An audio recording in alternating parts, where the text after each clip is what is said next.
All right, we're here back this afternoon. We're going to be talking about diversity of Anderson Valley Pinot Noir, and we've got a lot of stuff going here.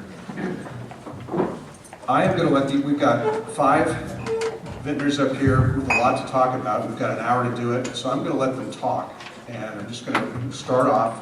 We'll start off with Michael Fay, and I'll just introduce everybody at Gal. Oh no, we're starting with. I'm sorry. We're starting. Arnaud. I guess okay, because we're going to it. Cool. Okay. Arnaud's got a microphone. Arnaud, maybe just take a minute, introduce yourself, and then let's move forward. Okay.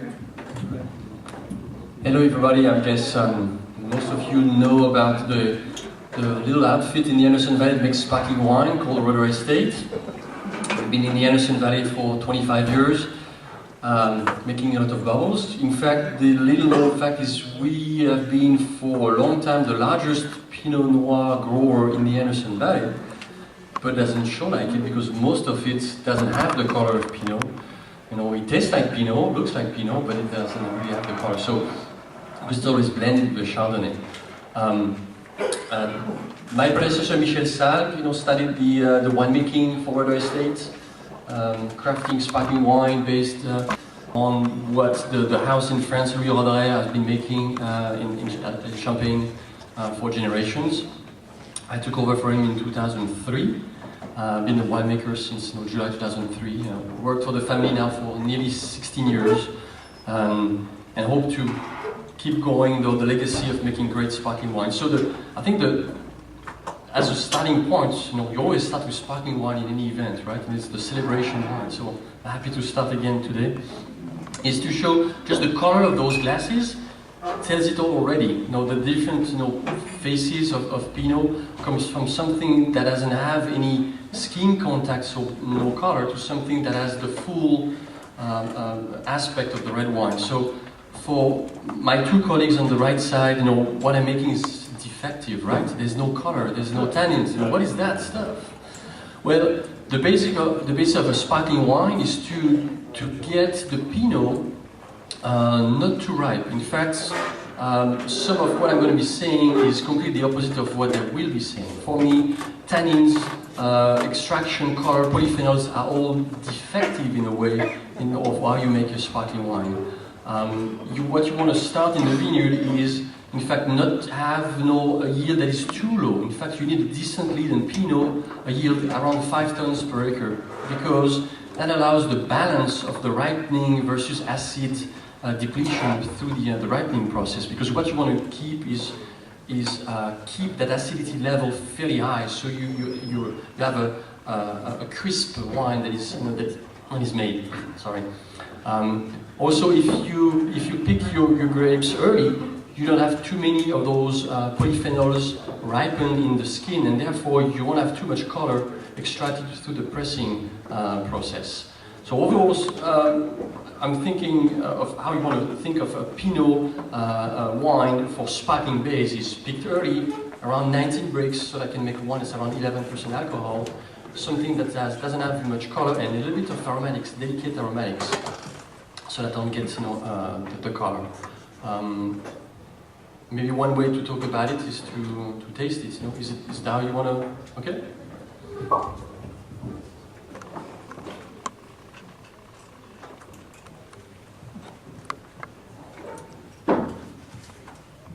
So the aromatics are delicate. That's all about the idea of the house style on the sparkling wine. You don't emphasize a lot on the aromatics in sparkling wine. It's more about the pleasure, the mouthfeel, the tactile impression a little bit. So it's a complete package. Aromatics always, delicate. You don't want to push too much ripeness because then the wine would become, in fact, heavy. You would lack finesse. Finesse is in fact a purity of the aromatics rather than something just big and sometimes not relevant to what you're trying to do.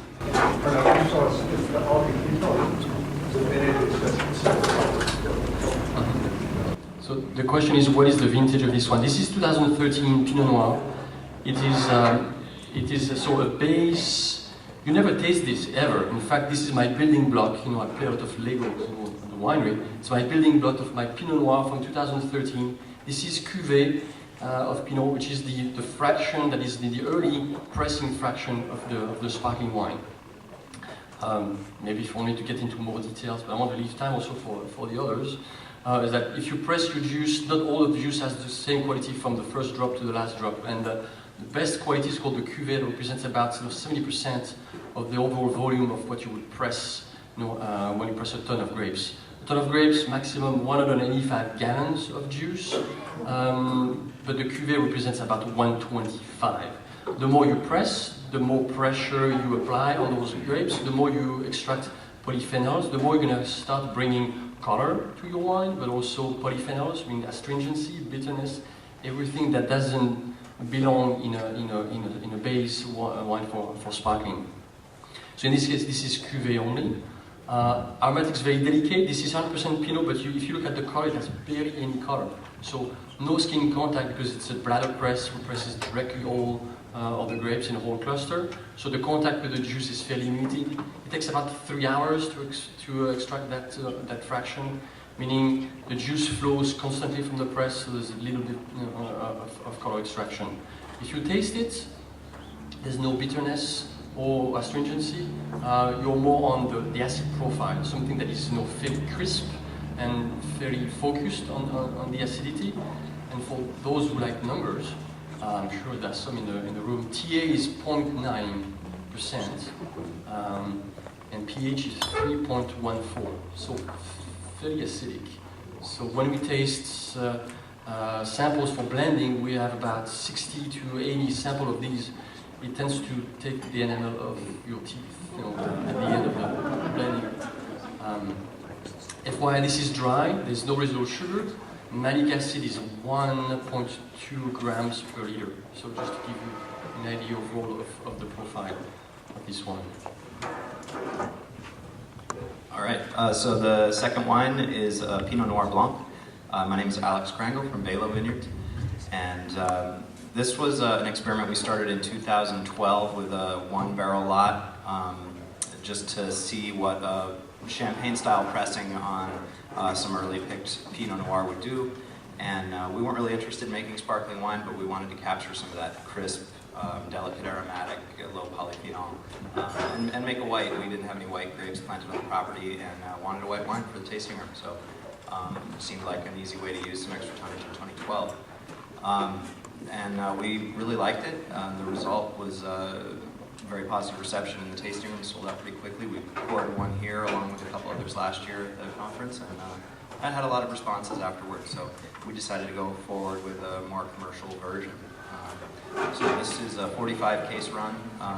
We picked this at about 21.7 bricks, so it's sitting at a little over 13 right now. The TA is 0.84 and the pH is 3.15. So chemistry, acid chemistry is not too far off with the sparkling base, but this was picked a little bit riper. It's all clone 828. It's a specific Droit clone of 828. It grows kind of upright. It's very big clustered, more juicy berries. So the ratio of pulp to skin is a little different, and we get a lot more juice and less color automatically from that. Yeah, so the same story. We do about a 3-hour pressing on a champagne cycle to juice this out, and maxes out about 170 gallons per time. But we tried a few different pressing experiments with it, and most of those went into the rosé that we did. But the Blanc stayed nice and clean.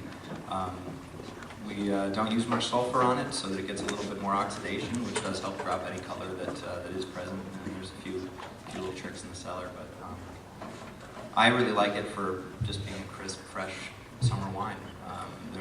We stopped this from going through Malic, so it's kind of a German style, very dry, but still has some of that bright malic acid, fresh quality. Yeah, that's about it. I think we're going to make a lot more of this as time goes on, and yeah, I've been really happy with it. Hi, I'm Jim Klein. I'm the winemaker for Navarro Vineyards. And the center wine is our 2013 Rosé Pinot Noir. And we just so happened to have had our photographer present on the day that we made this rosé and Pinot Noir, so I was able to have some photographs, and I guess this is likely our crush crew. I can't quite see things. But, so it does take people to make wine. We did night hand harvesting on this fruit. Let's see here. It's probably there. Or, sorry. Yep, we did night hand harvesting. And the purpose of that is to get the fruit in cool and not to extract too much of the tannin. A lot of the bitter flavors are actually extracted at higher temperatures. So if we can get the fruit in nice and cool, we feel like we can build mouthfeel. It's just kind of on. So this is another of the... talking a little bit with this photograph, it's that this is a vineyard that was planted in 1990 on a Chalon clone. It was part of the UC Davis first research into clonal variation in Pinot Noir. And they, there's somebody at the door. And so this was selection P, I believe. And it has leaf roll virus. It was planted with leaf roll virus. There wasn't a lot of clean clonal material available anywhere. And so this was planted. And I think in 1991, about half the vines died. So you should have a lot of respect for getting non-virus vines. And so they moved a lot of that section of the vineyard down and combined it into a single vineyard that's about 2.5 acres. And it's on a lyre. We generally crop at about 4 tons per acre or so, 4.5. It's pretty low production. It's spur pruned and it's fairly wide between the spurs. So we actually don't get really high production per acre out of this particular block. Just go to the next. And this is the fruit in the morning. You can see that because it's got some leaf roll virus, it doesn't have great color in it, which makes it actually great for producing rosé, because you're not going to get hit and clobbered so quickly with tannin from the skins.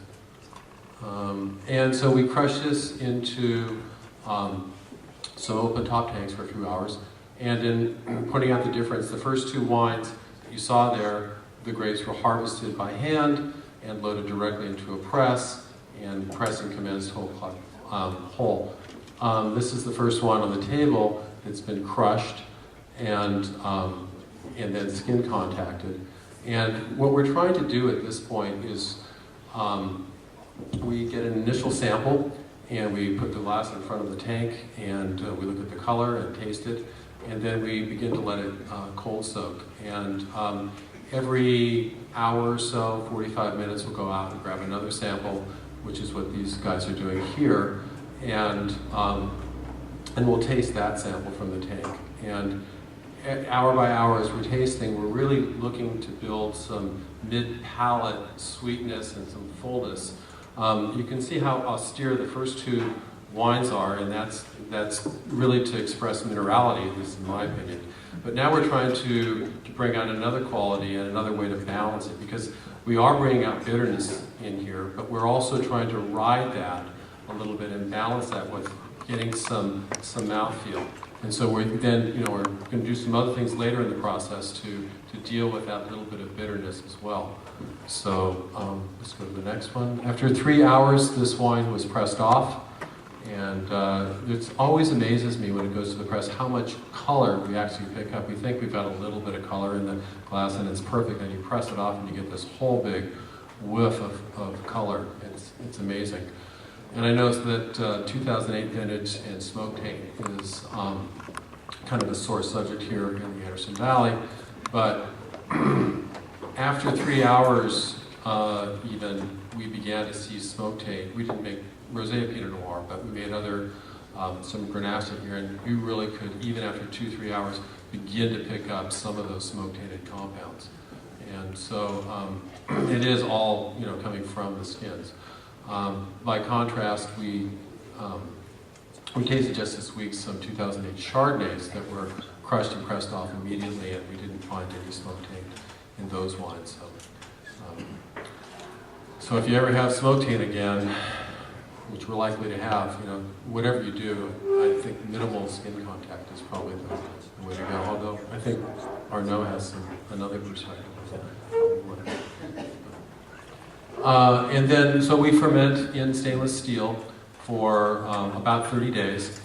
We do a racking after 48 hours, go into stainless steel, inoculate, and slow cool ferment. And then right as fermentation finishes, we'll do a quick chill down and add SO2 and put it directly in older barrels. And we're really just trying to get the wine to age on light lees and, get some nanoproteins extract from the yeast. We do usually lee stirring in December and January and then kind of let it settle out. And then this wine was racked off about the first week of April, and we went to bottling on the 5th of May. And let's see, got anything else? There it is, taking the front chair to our red Pinot Noir. Let's see. Again, it's the lees contact that we're trying to in the barrel aging, which is an unusual thing to do, I think, with rosés. We're really trying to balance out that any kind of phenolic extraction that we've had from this cold soaking on the skins, and so we're trying to really round that out. Other people deal with that in other types of wines, in rosé in particular, by making it sweet.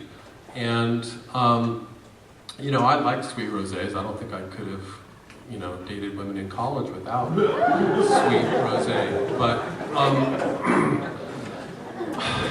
that was unfortunate. But it is. Yeah. So, but building on that mouthfeel, using these contact is really, and this is dry. It tests 0.2 on a pill test. We never really considered adding any RS to the wine. We picked the fruit at 23.5.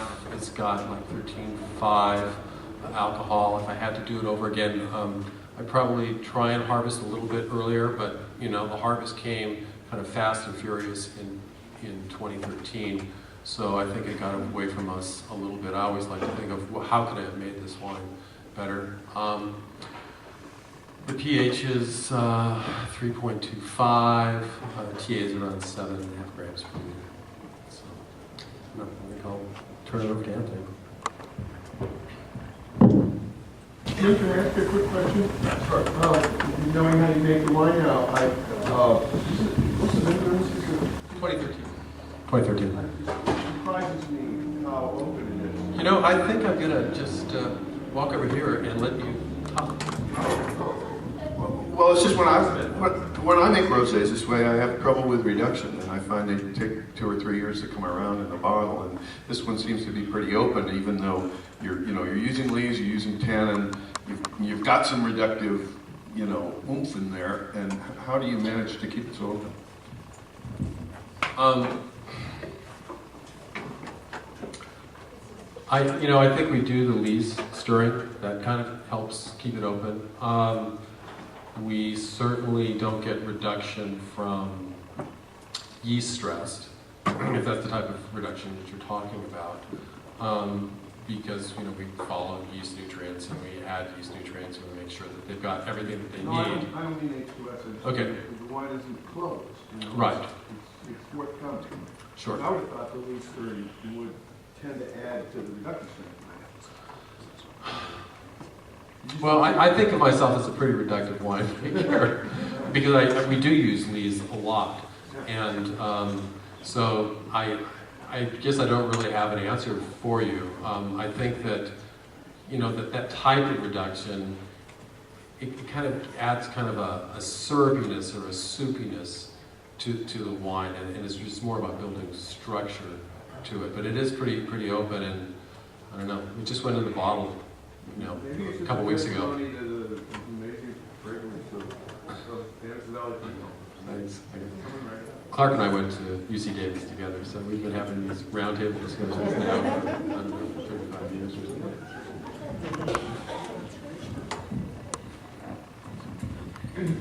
Well, I'm Anthony Filiberti. This wine number 4 is Knez 2011 Cerise Pinot Noir.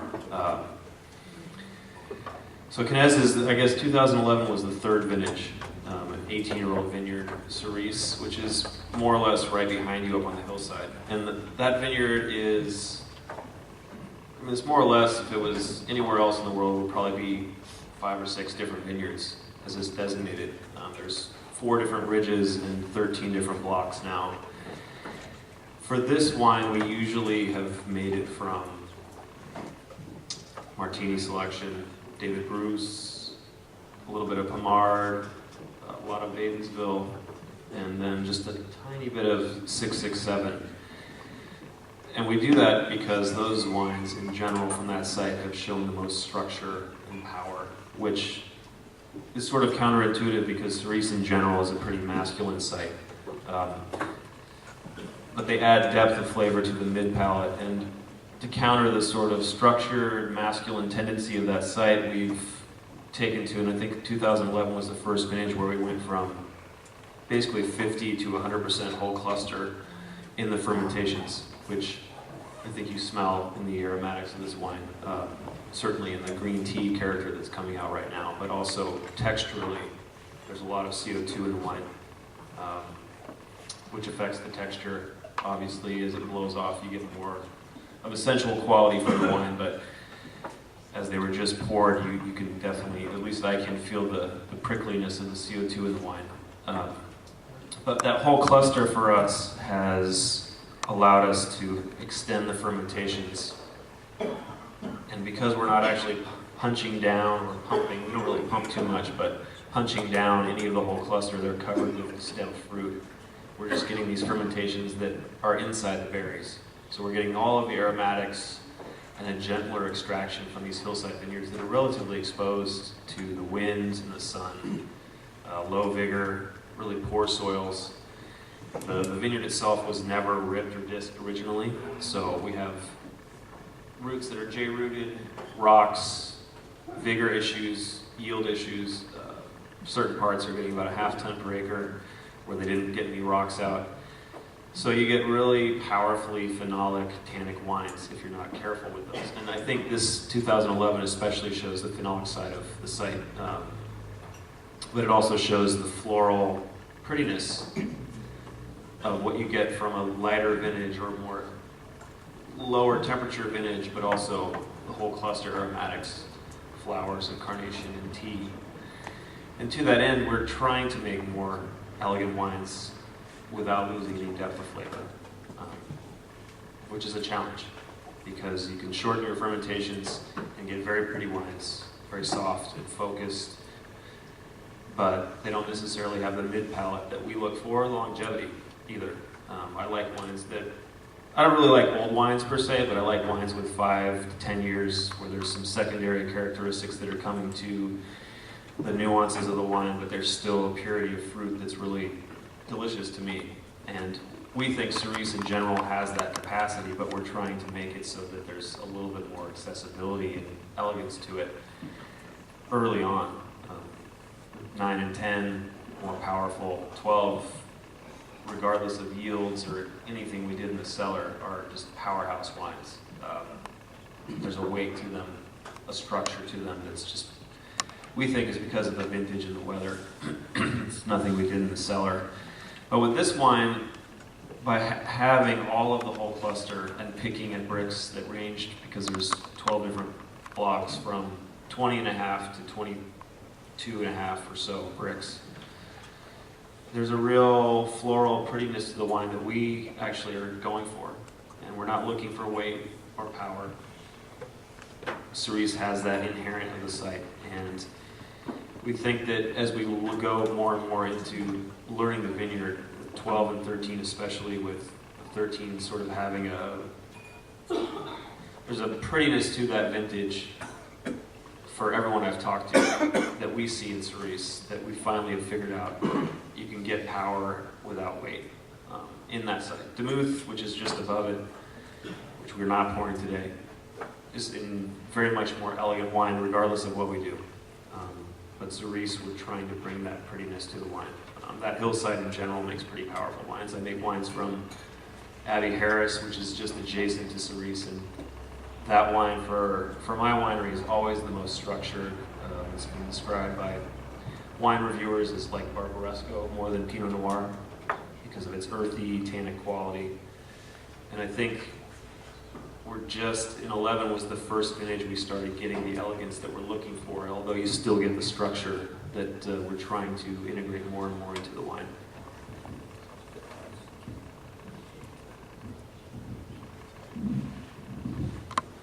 Hi, I'm Michael Fay with Goldeneye Winery, and the fifth wine here is our 2011 Goldeneye Gowan Creek Vineyard. And this is the vineyard where our winery is located. It's kind of central in the valley. I really like this vineyard because of the consistency year in and year out, depending, even if it's a warm year or like in 2011, a really cool wet year. I think being central in the valley gives it a little bit of a buffer from fluctuations by vintage. And what I love about this wine is there's 10 blocks on this vineyard and 8 different clones, and it doesn't matter what the clone is, rootstock, it always has this purple streak. It's got this purple hue, it's got like blackberry and plum and pennyroyal, so everything I can think of purple. So I always say if Prince had a favorite wine, this would probably be his favorite wine. This vineyard, to me, like, it just shows the same every year. It's, I think, the most consistent vineyard that we have. It's a bigger wine. This one's about 14.6% alcohol and 3.8 pH with about 5 grams of of acid. And I have my philosophy here since I moved to the valley. I'm fairly new to the valley. Is we haven't really accelerated from the time when veraison completes to harvest can be as little as 30 days on some of our spots. And so I'm a real proponent of hang time and keeping the bright, intense sunlight that we have here in Anderson Valley out of off the grapes, as opposed to where I came from before in Santa Maria, where we were exposing it really, really early. I think for flavor development, at least in the style of wine that I like to drink, I like to have it on the vine for a certain amount of time. But that's a very like a stylistic choice. I also think that because of how cold of the nights that we have inherently more tannin in the Pinot Noir from this valley, and so I think it pairs naturally with a fair amount of new oak. This is about 60% new oak, which is about 10% less than what I would do in a typical year for this vineyard, but because 11 is a little bit of a more subdued wine, cooler vintage, a little bit less. To me, I think it's a prettier version of Gowan Creek for me, as opposed to like maybe the 09s and 07s, which were really brash and bold and in your face. This one's a little more subdued for Goldeneye. But I think it pairs well with 60% new oak, dialed it down, like I said, about 10% because of the grapes themselves not having as much tannin that year. And it's in barrel for about 16 months, and it's been in bottle for about 14 months, which I think is important for Pinot too. I think Pinot Noir evolves really well in bottle, sometimes more so than it even does in barrel. So I think that's important to keep it in bottle for at least a year before release. This is a primarily clone 777 Mount Eden, and probably my favorite in the valley is Pomard 5. Really digging that since I've got here. And it's got, to me, this is, for an 11, there's a ton of texture in this wine. 11s, a lot of times, from what I've had, they're just a lighter style, but this one has length to it, it has body to it. It's got that color that isn't really that important for Pinot, but it sure doesn't hurt when you got it. And so, yeah, it's just, to me, this is a very kind of lush, leathery, you know, purple fruit, concentrated, in a hard year to get those characters. So, really think that this was probably my favorite wine from 2011 that we made. Well, I want to thank everybody for joining us on the panel here, and hope you guys get the gist of what we're going for with this. It's an amazing contrast and flexibility we see in Pinot Noir, and it's not necessarily the difficulty that's emphasized so often. It's the versatility of Pinot Noir that I think a lot of us find alluring and fun to work with, that we can make all of this from the same grape, this breadth of style, which I really enjoy. So, thanks. A couple questions, maybe? Time for a couple questions? Anybody? Chris? Yeah, Jim, I'm not sure if you pointed this out, but is yours a Saignée, or is it just from that block, and this is exclusive job is to make this rosé?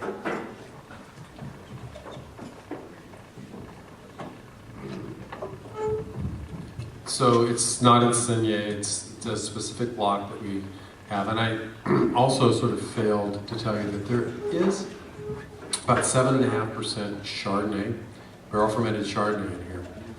And, you know, my job is not to make a varietal purity, my job is to make wines have something else in them to kind of, a hook to kind of keep bringing me back and go, what is that? So, you know, it's just to put a little bit of some kind of poached pear mango fruits in there, and just to kind of make it more interesting, because I can. Yes, it is a Chalon clone, and we specifically selected that block because it had leaf roll, it wasn't great color, it didn't produce particularly concentrated red wines, so it was an opportunity that we really seized upon using that particular block. Question or comment for Arnaud. So, I'm not surprised this wine smells very French. and I just kind of wonder, I mean, it's like a Chablis or a white Burgundy, so it's got, you know, a lot of acidity in it. But in addition to that, there's kind of a smell that I'm associating maybe with yeast. And I just wonder if you think the same thing, and if so, what yeast strain is used to ferment this? In this case, in fact, basically we're as far away as any yeast character as possible, because this was inoculated with a typical champagne yeast, which can ferment those difficult must, you know, high acid, low alcohol, no skin contact, so not many nutrients in the must. And it was stainless steel tank fermented, they're fairly tall, so not very wide, so there was not much yeast contact, no yeast steering, no nothing. So really, it's really straight, pressed to tank, to fermented, to settle, to filter. You know, not much, you know, going on the yeast part. I'm looking at my notes. This is an early part of the harvest, you know, Pinot, just maybe to give, you know, also a little bit of the framework of what it is. I started picking on 2013, my first Pinot on August 20th. This was picked August 30th on the west side of the valley. And it's not only one clone, it's multiple clones, in fact, from different blocks. Very large tanks, so in fact I need more than one block to fill up one tank. So it's also a combination of different clones. So there's some kind of, not field blend, but basically, you know, winemaking blends, you know, to fill up that tank. Other questions? Yeah. I have a question for Mike. You mentioned the percentage of new wood in the Goldeneye. Who are the barrel producers in here? Well, there's a couple of them in here, actually, in the room. We do probably half of the cooperage we use. Can you hear me? Yeah, perfect. Half the cooperage we use is Francois Ferrer, a mix of lots of different forests, and I pretty much try every forest in the world, and I keep everything medium plus toast. It's the only variable that I find acceptable to me to keep with every cooper, pretty much. You gotta pick something to kind of make, put everybody on the same kind of level. I picked medium plus toast for that. And then we do some radoux. We do gilet, which is across the street from Francois Ferrer in Saint-Romain. And we do Ramon, Dami, primarily. This is a mix of quite a bit. I tend to try to, when I drain tanks, I tend to try to pick one overlying factor in that wine and pair it with a cooper. And when I first got to the valley, I thought that like where I came from, we paired it by clone. But I realized that everything you knew about clones in Santa Barbara County, you might as well throw out the window when you get up to Anderson Valley.